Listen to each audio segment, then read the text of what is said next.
অনুমতি আছে কিন্তু অনুমতি আছে অনুমতি আছে বল না আছে যার কাজ অনুমতি আছে এই বললা বলে যে কাজ অনুমতি আছে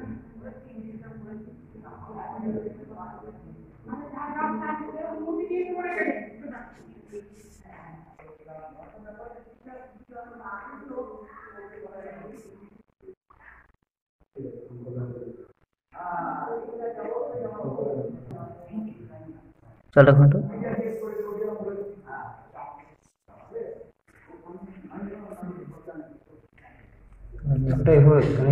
পোকাগুলো বেরিয়ে যাচ্ছে এখান থেকে তোলায় ঢুকে যাচ্ছে এই হচ্ছে সমস্যা হয় না সব বেরিয়ে যাচ্ছে ভিতরে আছে বেশি পোকা ভিতরে বেশি বেশি আছে না বসার তোলায় চলে গেছে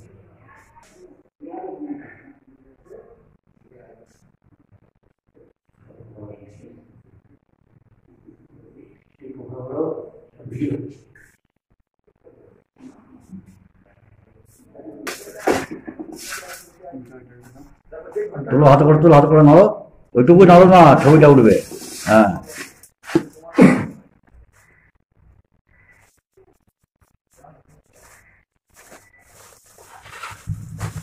ভালো হবে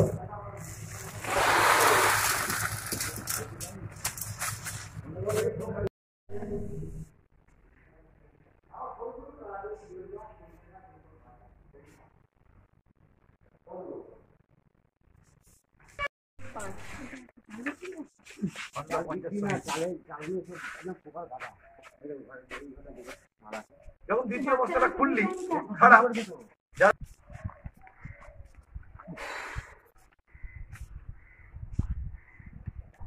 কি কথা হলো যে দিদিমণি বলা দেখুন আমার এখানে যেরকম আছে অফিস থেকে আমরা সেইভাবেই দিই আমাকে দিদিমণি কালকে ফোন করে রাত্রে বলেছে আমি সেইভাবেই আজকে চাল দিয়েছি তা প্রথম যে বস্তাটা চাল দিয়েছি তাতে সমস্যা ছিল না কিন্তু দ্বিতীয় বস্তায় আমি মোটে 4টে প্যাকেট ওজন করেছি তাতে এই সমস্যাটা এসছে কি হয়েছে কি এটা চালটা গার্জেনরা সবাই বলছে চালটা পোকা এবং গ্যাস আছে আর ডালেও গ্যাস আছে কিন্তু আপনি তো বস্তা দেখলেন আপনি দেখেছেন যে চালের কি অবস্থা চালটার কি অবস্থা হ্যাঁ দেখেছি কি অবস্থা চালটা খারাপ অবস্থা বলতে পোকা আছে আর সাদা সাদা হয়ে গেছে আচ্ছা আপনি কি কোথাও জানিয়েছেন না আমি কোথাও জানাইনি এই চালটা দিলে তো শরীর খারাপ হবে আপনি বলছেন দিয়েছেন 4জনকে দিইনি একজনা নিয়ে গেছেন বাকিটা আছে এখানে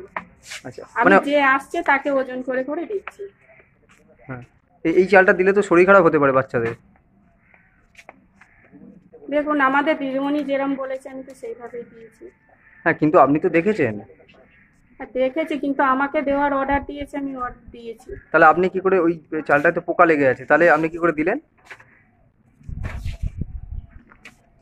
আমাকে দেওয়ার অর্ডার দিয়েছে তাই দিয়েছি আমি তো এটা এরপরে তার কিছু আমি তাও এই চালটা যখন দিই তার আগে আমি ঝেড়ে নিয়ে তারপরে দিয়েছি তার সত্ত্বেও কিন্তু পোকা আমি করতে পারিনি আমি ঝেড়েছি আমার স্কুলেতে চাল নিয়ে আছে আমি সেই চাল ঝেড়ে তারপরে দিয়েছি তখন কি পোকা ছিল হ্যাঁ আমি বস্তাটা খুলেই পোকা পেয়েছি আমি সঙ্গে সঙ্গে ঝেড়েছি আপনার নাম আমার নাম ফাল্গুনী শেঠ আপনি সহায়িকার কাজ করেন আমি সহায়িকার কাজ করি আমাদের চাল দিয়েছে স্কুল থেকে অঙ্গনাদি স্কুল থেকে সেই সকল চাল অখাদ্য হ্যাঁ চালে পোকা হয়ে গেছে ডাল দিয়েছে ডালে মানে সমস্ত গ্যাস এবং লাট খাওয়া মাল গোডাউনের ঝাড়া মাল সব নিয়ে এসছে এই সকল ডাল মানে অঙ্গনাদি স্কুলে দিয়েছে আপনার কি কেউ পড়ে স্কুলে হ্যাঁ আমার নাতি পড়ে আচ্ছা তারপর আপনি কি করলেন তারপরে আমি সেই চাল আবার স্কুলে আবার ডাল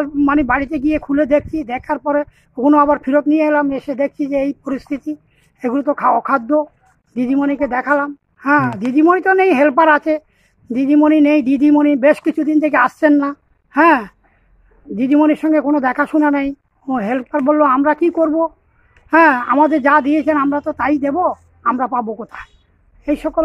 হ্যাঁ আপনি কি কোথাও অভিযোগ করেছেন? না আমি কোথায় অভিযোগ করিনি। হ্যাঁ আমি ওই স্কুলে এসছি, স্কুলে আসার পরে আমি অভিযোগ করেছি স্কুল থেকে।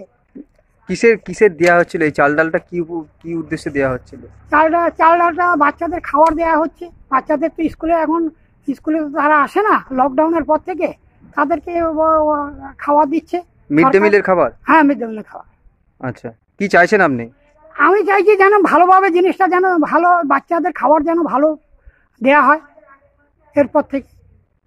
আপনার নাম? পরেশ দেবনাথ। পরেশ দেবনাথ। হ্যাঁ হ্যাঁ। আমার অভিযোগ হচ্ছে যে স্কুলে মিড ডে মিল যে বন্ধ আছে তার জন্য যে চালটা দিচ্ছে সে চালে পোকা ড্যামারির চাল। আর ডাল হচ্ছে আপনার ড্যামেজ পড়ে গেছে, সে শ্যাওলা ধরে গেছে ডালে। সেই সব ডাল যদি বাচ্চাদের খাওয়ানো হয় সেই ডালগুলোতে বাচ্চাদের শরীর খারাপ হবে। তাই আমাদের অভিযোগ যে এখন যা হয়ে গেছে দ্বিতীয়কালে যেন ফ্রেশ চাল যেন আমাদের স্কুলে মিড ডে মিল যেন আসে। এটা খেলে তো অসুখ, হ্যাঁ এটা খেলে তো শরীর খারাপ হবে এবং তাদের মানে পেট খারাপ হতে বাধ্য। তাই আমার কাছে কথা হচ্ছে যে আর দিদিমণি অভিযোগ জানাবো, যে দিদিমণির কাছে অভিযোগ, সে দিদিমণি আপনার লকডাউন থেকে এই স্কুলে আসছে না। আচ্ছা। হ্যাঁ এই আমাদের কর্তব্য, যেটা যেটা বিচার হবে ভালো সেটাই যেন। আপনারা কি চাইছেন কি? আমরা চাইছি যে জিনিসটা যেন এই পরে যেন যে জিনিসটা না হয় এরকম চাল। হ্যাঁ পরিষ্কার পরিচ্ছন্ন যেন পরিবেশে যেন হয়। আপনারা কোথাও জানিয়েছেন প্রশাসনিক না কোনো? আমরা কোথাও জানাইনি। আমাদের যে চালটা খারাপ এসছে তাই দিদিমণির কাছে জানানোর কথা, সে দিদিমণি নেই। তার মধ্যে যে দিচ্ছিল, যে রান্না করে সেই দিচ্ছিল, তার কাছে অভিযোগ জানিয়েছি। আপনার কি কেউ পড়ে স্কুলে? হ্যাঁ আমার ভাইজি করে। আপনার নাম? আমার নাম প্রবীর দেবনাথ। প্রবীর দেবনাথ। প্রবীর দেবনাথ।